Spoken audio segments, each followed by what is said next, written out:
জিয়া কোনোদিন আমার কাছে তো আসাসি, আমি কি জিয়ার পার্টি করি? তার নাম শুনলে আমি কান্দি দিই। বাঘের বাচ্চা দুইটা আছে বাংলাদেশে বেড়া এই পর্যন্ত, এক মেজর জিয়া আর ডক্টর ইউনুস। চেনস হারাইলে চিনবি আমার স্যারে রে, কেমন মহামানব, তারের মতো সোজা করে গেলেছে, দাদার দুটি মুখ ভরে গেলেছে বেড়া। এক লাইন বক্তৃতা, বক্তৃতা না মেতালিনী বক্তৃতা।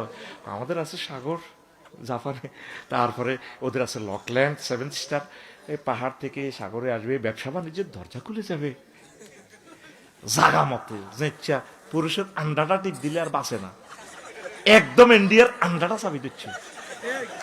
এক বক্তৃতা ঠিক বন্দর খুলে দিছে আর বিদেশিদের জন্য। পুরা পুরা ভারত মহাদেশ এখন কাঁপাকাঁপি শুরু হয়ে গেছে। আরেকটা ফোলা কাঁপাইছে আসছে ইন্ডিয়ারে, তিনি হচ্ছে শহীদ প্রেসিডেন্ট জিয়াউর রহমান। বুড়গে টুড়গের করে পর্যন্ত এই ট্রেনিং দিয়ে দিছে, আমাদের যুদ্ধ হলে তাদের সাথে হবে। এই জন্য আমার কলিজাকে মেরে ফেলছে। যারাই এই দেশকে ভালোবেসেছে তাদেরকে ইন্ডিয়া বাঁচতে দেয় নাই।